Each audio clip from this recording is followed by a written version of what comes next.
Hello, explorers, and welcome to Reach the World's Explorer program. For more than 25 years, Reach the World has sparked student curiosity, bringing real-world adventure, fresh perspectives, and fascinating career paths into K-12 classrooms through virtual exchange.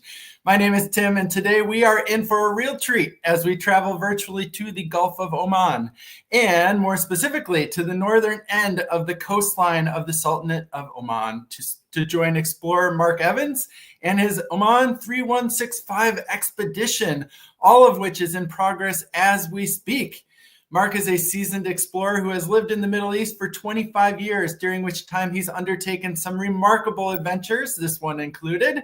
And I can't wait to see where he is today and hear more about what he and his team have been up to. For any newcomers to this virtual exchange program, please be sure to check out the links in the chat on the right side of your screen. They'll take you to Reach the World's homepage for our Exploring Oman by Kayak program, where you can find all Mark's articles to date, any upcoming articles, and the recordings from live events, including this one, which you'll be able to find there as soon as we are finished today.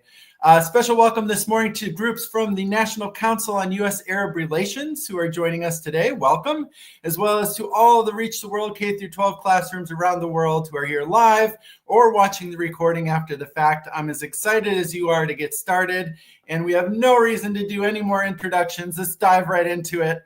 Joining us live from the coast of Oman, Mr. Mark Evans. Let me bring you on screen here. Whoops. There he is. Hello, Mark.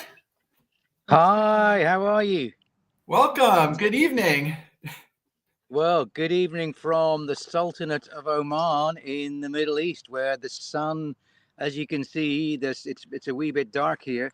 There's a few street lights around us. We're currently we've been sheltering from the sun under a thorn tree, and we're going to be sleeping on the floor here tonight. We don't sleep in tents on our expedition because anyone who's been to the desert, and that includes in the USA or here in the Middle East, will know how incredible the night sky is. So the stars are amazing. So we sleep on a mattress on the sand so we can look at the stars every night. And with me here on the side of the screen opposite me is Anna Maria, who's our expedition photographer. She looks after our social media. Anna won a medal. She gets tired of me saying this story. Anna won a medal at the Royal Geographical Society in May this year, the Cherry Kearton Medal for expedition photography. She's a brilliant talent for telling stories through images. And in the middle, you can see Nigel. Nigel is head of logistics on the team. He drives the four-wheel drive vehicle that you can just about see behind me with my kayaks on the roof. You can just about see the shape of the kayaks, the boats there. So Nigel's route finding, navigating, making sure I'm ready to go on the water every day. I've got all the safety equipment I need, all the communication channels are all clear, and we know what we're doing every day. So he oversees that, as well as drinking 13 cups of coffee every day.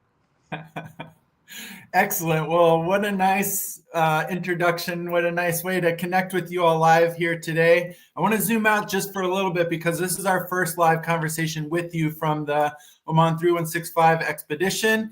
Can you tell us where you are, like specifically, maybe generally, and then specifically where you are right now today? Well, I can. We're under a tree in a dry riverbed, which in this part of the world is called a wadi. So thousands of years ago, when the climate was different, where we're sitting right now would have been a flowing river, but all those rivers have now dried up. But occasionally, when it does rain here in the Middle East, we have really, really bad flash floods, and the water, because the ground is baked so hard, the water can't penetrate, so it runs along the surface very, very quickly. So we're in a wadi bed, and we are in, and I'm going to see if any of your students can work this out. We are in the birthplace of the legendary Arabic sailor called Sindbad. And Sindbad the sailor was supposedly born in the city that we've just reached today. So we're on day 8 or 9 of our expedition.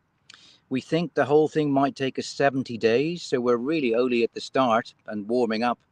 But we've made great progress. We've done about 180, 200 kilometers perhaps already. And we're making good progress towards the capital city of Oman, Muscat, we expect to reach Muscat in about 10 days time from now. All right, fabulous. How exciting. You've been at sea, I should say. I almost said on the road, but you're at sea for sure. You are traveling by kayak on this expedition, which is a very exciting mode of transportation, not the sort of way that most people get around on a daily basis. Can you talk a little bit about why are you traveling by kayak? Why did you choose a kayak? What's your kayak like?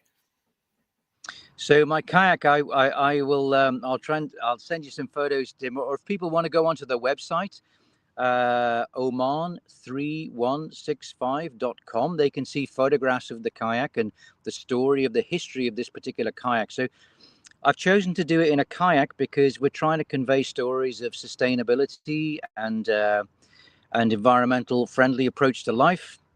And so a kayak is totally non-polluting. In theory, it means that I can get really close to the nature in the ocean in terms of sea snakes and flying fish.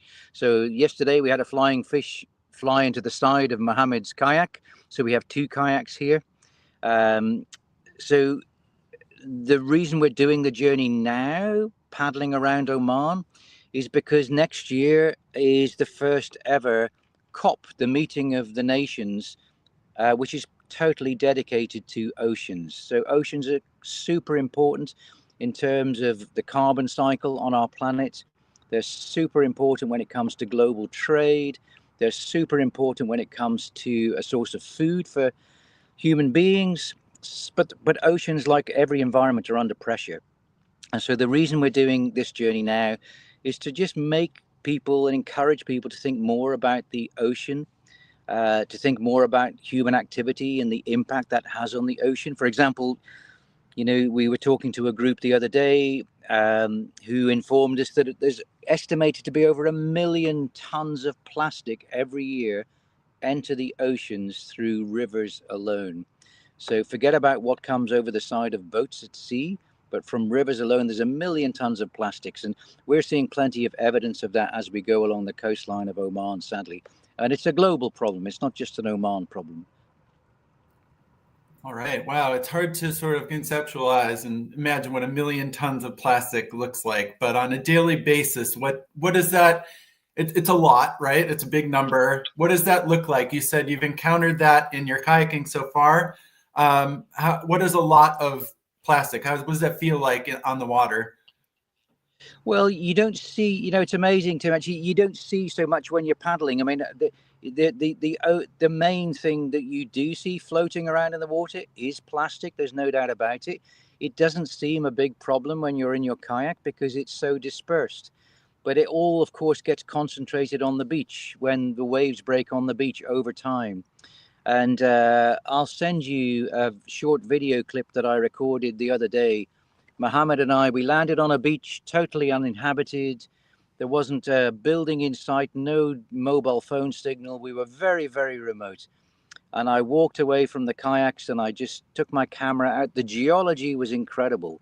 The rock structures, just a beautiful place.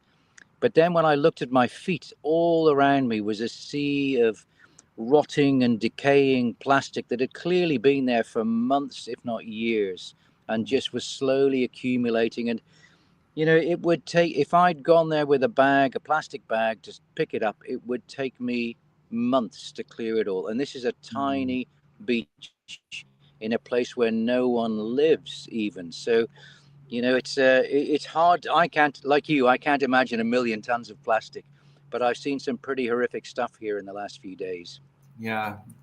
Well, maybe this next question then is for Nigel. It's a question about logistics. How do you plan an expedition like this, getting to the places like Mark just described and sort of showing the stories of, these beaches and what's going on in the marine environment around Oman, very important, but getting there in the first place is its own set of challenges. Nigel, how do you plan for an expedition like this? It's a challenge in the fact that, well, it's not a challenge really, because Oman's quite well linked really. We started off in the very north, so we had to actually travel from Muscat up through Oman with the boats on the roof and the car full of expedition gear, and we travelled through the UAE, ironically, and then back into Oman. And that northern part of Oman is incredibly different to the rest. You just expect sands and flat areas or undulating masses of dunes, but that wasn't the case at all. It was very mountainous. It was a completely different area that I expected. So when Mohammed and Mark set off in the canoes in the kayaks from the very top, we didn't see them for the first or 3 days.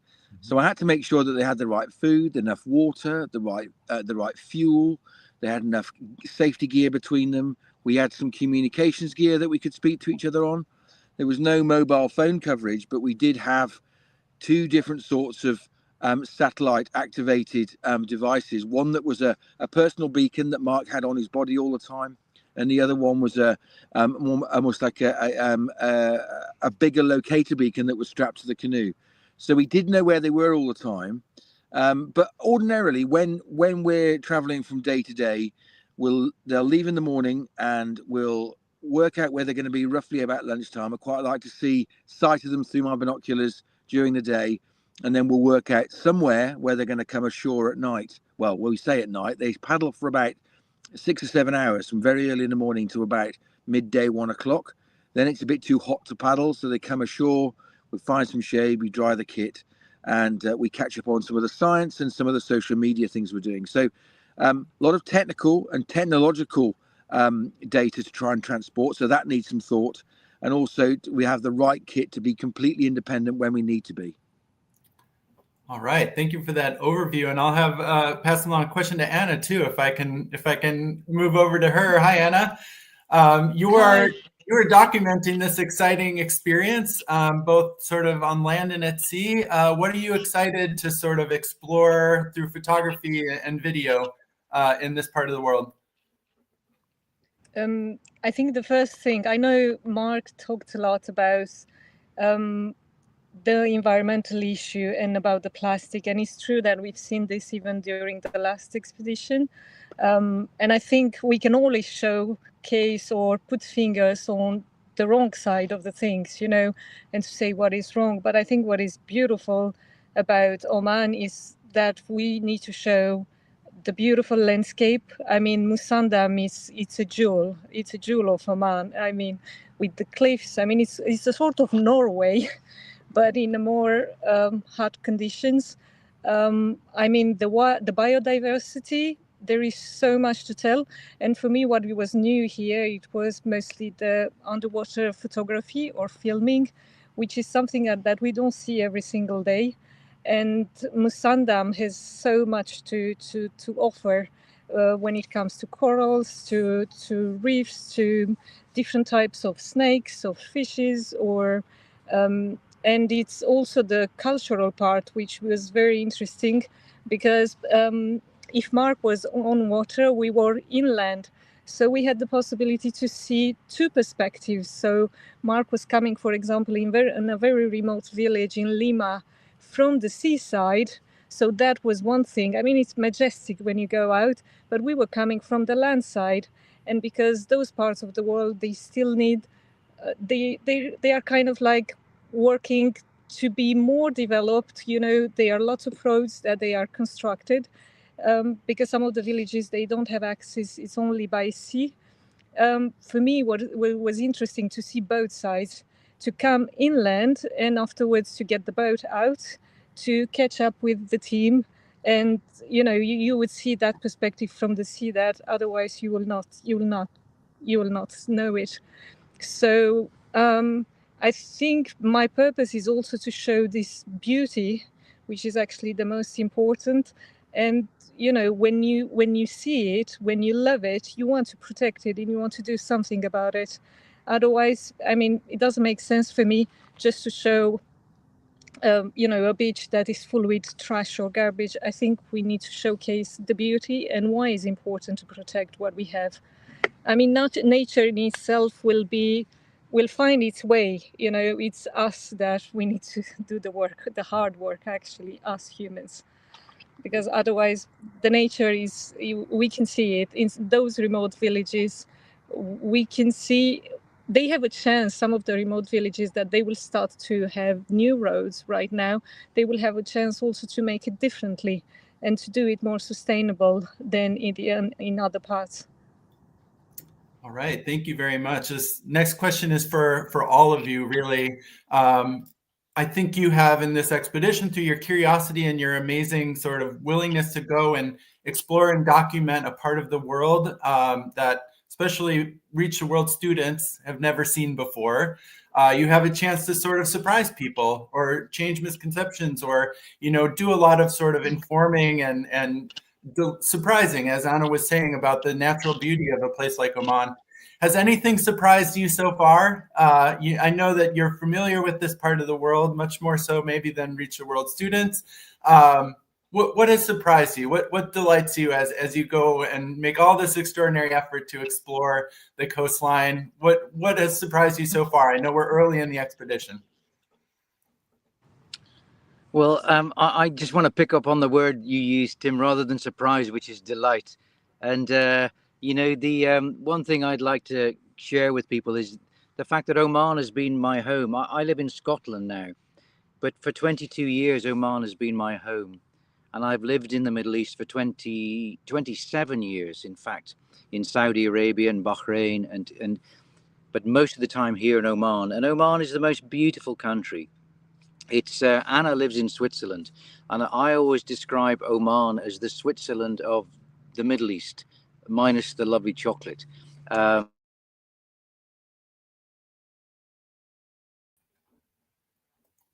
We'll wait just a moment for Mark's connection to rejoin us. Looks a little bit frozen. Sure, he'll come back in just a second. The incredible warmth and the hospitality of its people. So, for example, 20 minutes before we joined you online now, someone who I haven't seen for 5 years found us under our tree, bought us a goat that had been cooked by a local restaurant, and a great big mountain of rice. So Nigel, who looks innocent here, he's just eaten the brain of a goat. So maybe that'll have some kind of impact. We'll see if he's behaving differently tomorrow. But he's just eaten a brain. But you know, the hospitality of people is absolutely incredible. You know, I never locked my door in 22 years in Muscat. I never locked my car. I mean, I can't imagine doing that in Scotland at all. I mean, the people are so genuinely warm, friendly, and hospitable. So for me, it's, you know, because I've lived here for 22 years, there's little that surprises me, but there's absolutely a lot that delights me. I just feel so at home here and so safe and so welcomed. It's just it's a great opportunity through your great organization to just make more people aware of this beautiful part of the world that, you know, you look at the headlines in the news and you think, oh gosh, the Middle East is on fire. It's full of oil fields. Everyone rides a camel to work. It's completely not true. You know, we are living in the most peaceful, beautiful country. 5G internet, Starbucks is here, and all the rest of the stuff. But it's just a beautiful country that has done a great job of retaining its ancient culture, yet moving forward to give its people the benefits of civilization and society. All right, that's a great opening to talk about how surprising to me it is that we're talking about water and this amazing sort of marine life in this expedition when I think of deserts, certainly of the Middle East. And I want to switch to that, but you've given me such a great opening. I have to ask on behalf of Reach the World students, Nigel, goat brains, how do they taste? Well, it tasted like a bit of a mushy, it's salty because and it was a bit mushy, like a bit potatoey. And we have it in England inside turkey or chicken at Christmas. It's like stuffing. So it was a bit like maybe you have it at Thanksgiving where it's like a nutmeggy thing inside a turkey. But I wouldn't have a plate full of it, put it like that. I rather hope it had an effect in the morning. The nicest bit was the cheek actually underneath. That was quite nice and tender. I expect to be a bit more alert in the morning. That's what I'm hoping. I might even try a crossword, or I might even read a book. All right. So one of the main goals of this expedition is to really raise awareness for Oman's unique coastal life, the marine life, the thriving sort of marine ecosystems along an expansive coast of Oman. Can you give us a little bit? I know in your last update, Mark, you were saying you've seen sea snakes, you've seen flying fish, you've seen an octopus, you've seen turtles, you've seen ospreys. These are not animals my mind would immediately associate with Oman. Tell us what that's like for you to be surrounded by these amazing animals while you're out paddling. Well, it's just great because I don't think I would get that close to them if I were driving an engined boat. That's one of the joys of kayaking, is that I think that, we haven't seen a single kayak or a single kayaker on the water, and I didn't in 22 years here. So I think if you're a marine mammal, it's a thing of curiosity. And so they actually come to you and don't run away from you. And so it's a privilege to be out on the water. It really is. And sometimes the noise, there are thousands of fish. The water is boiling and the noise is absolutely deafening. It's like the noisiest shower in a bathroom you've ever heard. And all of a sudden you're looking around and you see thousands of seabirds swarming around, diving into the water, eating on the fish. So it's a real privilege to be out. But to be quite honest, and we haven't seen that much yet. I expect to see much more as we work our way around the coast towards Yemen and into the deeper water. And that's where we're going to experience the humpback whales and where we're going to see more and more dolphins.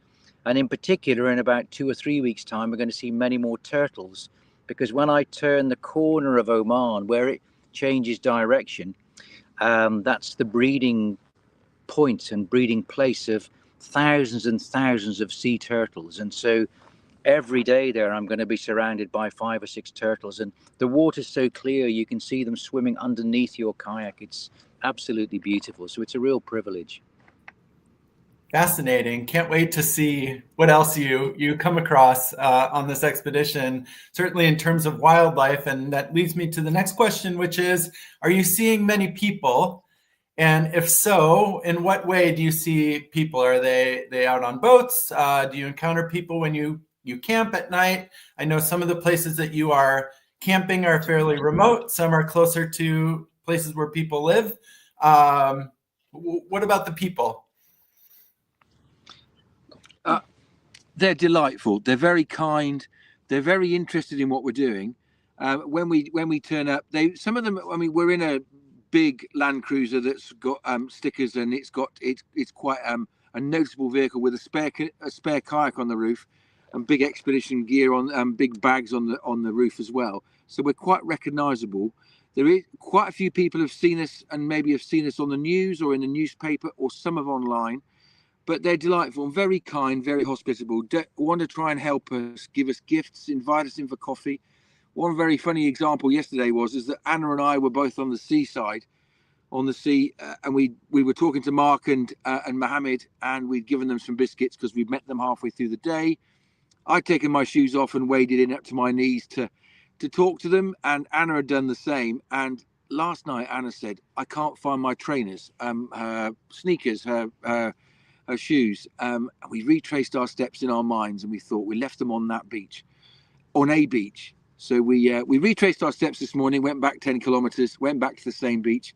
Fisherman comes up to us and says, "I saw you yesterday," and took us to the exact point where these trainers were on the beach. So that shows how delightful people are, how kind, hospitable, and genuine they are. We haven't for a minute felt at all threatened or at all in a corner. Which they've been lovely, even though there's a language barrier. Been lovely. Anna, about your trainers? Yeah, no, it was wonderful to find them. But what I wanted to add is that in 2 of the villages, so there was one in Lima. It was incredible because we met the owner of one coffee shop that they opened 2 months ago. And he was so helpful because I just said, I need a boat maybe to go out and to join our friends and take a couple of photos and maybe go underwater. And he said, no problem. So right away, there were other 2 people there. He gave me, I had at least 3 numbers of different Omani from the village. And in the end, we had the next day, Ali, who was actually a local fisherman and a teacher in the village. And he joined us. And it was incredible because despite the language, I mean, the body language and all of that, we managed to talk, and he was very nice. And he actually a fish for us. They were like, he just did it. There were like 6 fish, and after he wanted to offer us, this was one. And in the next village where we went in Ziggy Bay, there was another. When the team arrived, another very, very nice man, Abdul, he invited us in his home for the breakfast. And it was so delicious because with local honey, local bread, fruits, and delicious Arabic Omani coffee, which is actually very well known for its the taste of cardamom, which is very good in this place. That sounds delicious. As I drink my morning coffee, that little cardamom in the coffee sounds amazing. It is. As we look ahead to the rest of the expedition, I wonder if you all can sort of give us a idea of what you expect a typical day to look like. I'm sure maybe no one day will be typical over the course of an expedition like this, but if you were to sort of anticipate what a typical day would look like for the next 60 some days, what would that look like? Well, I think that the answer to that is that our greatest enemy is the sun. And so this is midwinter in Arabia now, in the northern hemisphere, of course, where we all are. And we're approaching the longest day, or shortest day, longest night, rather. We're approaching midwinter. It's about a month away. So things are cooling down. The daylight is getting shorter, and but still the sun is very strong. It burns you, especially when you're sitting in a kayak very low on the water. The angle of the reflection of the sun off the water can be quite strong. So the kind of routine we're into won't really change a lot. So it'll pretty much stay the fact that at 4:30 a.m. the alarm goes off, and Nigel's got the camp so organized that we can get up, pack our bags, have breakfast, be loaded, and we're in the vehicle moving to the beach, because the beaches, Oman doesn't have a big population, but lots of people live close to the coastline. And if we try and sleep there, we won't get any sleep at all, because people are so kind and generous and want to invite us everywhere. So we have to retreat inland to get a bit of peace, to be able to do the scientific write-ups and the analysis of the photographs that we do every day. We're downloading lots of gigabytes of audio recordings every day. All that takes time, and so we need to find that time in the afternoons when we head inland and find our tree. So normally about an hour before sunrise, if we can, we're launching the kayaks, and the challenge for Anna is to try and get a photograph of the kayaks on the sea just as the sun is rising out of the sea, and she hasn't managed it yet. It's the one thing she hasn't managed to do. So she's very frustrated, and she'll be chasing that for a few days yet. But and then I will stay on the water from, like Nigel said, I'll stay on the water for about 6 hours, and I can do probably 5 kilometers an hour. So in 6 hours, I can do somewhere between 22 and 30 kilometers a day. And if we can keep doing that, then that'll be absolutely fine. And then I come off the water about 11 o'clock, midday every day. It's not just because it's getting hot, but because the sun heats up the land heats up much more quickly than water. And the air in contact with that land will rise because it heats up, leaving low pressure, and which pulls air in off the sea. So as the day builds on and moves on, the wind increases and the sea gets rougher and rougher. So if I'm off by midday every day, that's normally a pretty safe thing to do. And we need to come off because we've got so much science that needs to be analysed, and we're taking eDNA samples that we still haven't written up yet. So we're behind in our science administration. But the stuff that we're doing with you is so important to us. It's, trying to have these discussions with young people who I hope are really going to play a big role in mapping out a sustainable future. And then really we go to bed about 8 o'clock at night, really, and because we're up at 4, so we need that sleep because we're really tired at the end of a day. Nigel's driving, but he's also loading pretty heavy kayaks on and off roof racks. He's throwing bags up. It's a pretty physical job in a really hot environment, so it really does tire you out much more than you think. So that's our kind of daily routine. Thank you for that overview, and I'm glad you mentioned the science. We have a couple more minutes here together. Can you talk a little bit more about how science plays a role in this expedition and what you hope to achieve with the scientific work of the expedition? Sure. Well, we're doing two things that have never been done before in the ocean off the coast of Oman. One is we're working with a company from New Zealand called Wilderlab, and we're taking samples of eDNA. Well, all of us, any living organism on the planet sheds DNA, and the E is environmental. So eDNA has transformed marine science. You don't need to stand on the top of a cliff or go out in an inflatable boat and lower a microphone into the sea now anymore. You can just take a sample of water, you pull it through, force it through a syringe, through a filter, and it takes me about half an hour to take one sample. And that sample will go to New Zealand, and the team at Wilderlab in New Zealand will analyze that, and they'll tell me what living organisms have passed through that body of water in the past couple of weeks, from tiny protozoa to huge blue whales. It's an amazing tool. Very expensive, but our friends at Wilderlab have given us 12 free sample kits that we're using, taking samples systematically around the coast. So we've done 3 so far. So that's one science project. And the other one, the other main one we're doing, is that underneath my kayak, on the end of a 5-meter cable, is a really sensitive microphone called a hydrophone.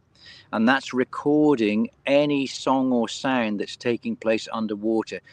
Could be dolphins, could be whales. Yesterday, the scientist we're working with said he can even hear shrimp crunching away underneath, which is quite amazing. Wow. I didn't know I needed this before, but now I really want to hear the sound of a shrimp crunching away. What is that? I have an idea in my head, but I'm sure it's not right about what a shrimp crunching away sounds like. It's very similar to Nigel eating a goat's brain. Oh, amazing. I'm happy to ask you all a question, deliver on behalf of a Reach the World student who's just waking up and doesn't want to ask it themselves, but I'm happy to ask on their part. Do you get to go swimming at all? It sounds warm. You're doing a lot of activity. Have you been swimming? Anna, you have, I think. Yeah, I think I'm the one doing the whole swimming. I mean, it's mostly snorkeling and trying to get. I try to film a bit in the water and trying to take a couple of images.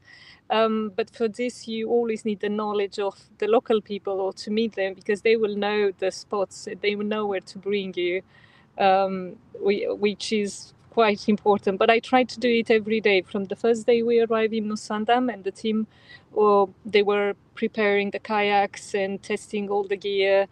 So I just try even on the beach to go and see, which was pretty fantastic because there was some incredible jellyfish. I mean, it looked like a jellyfish, but not sure it was a jellyfish. It was very particular on that beach.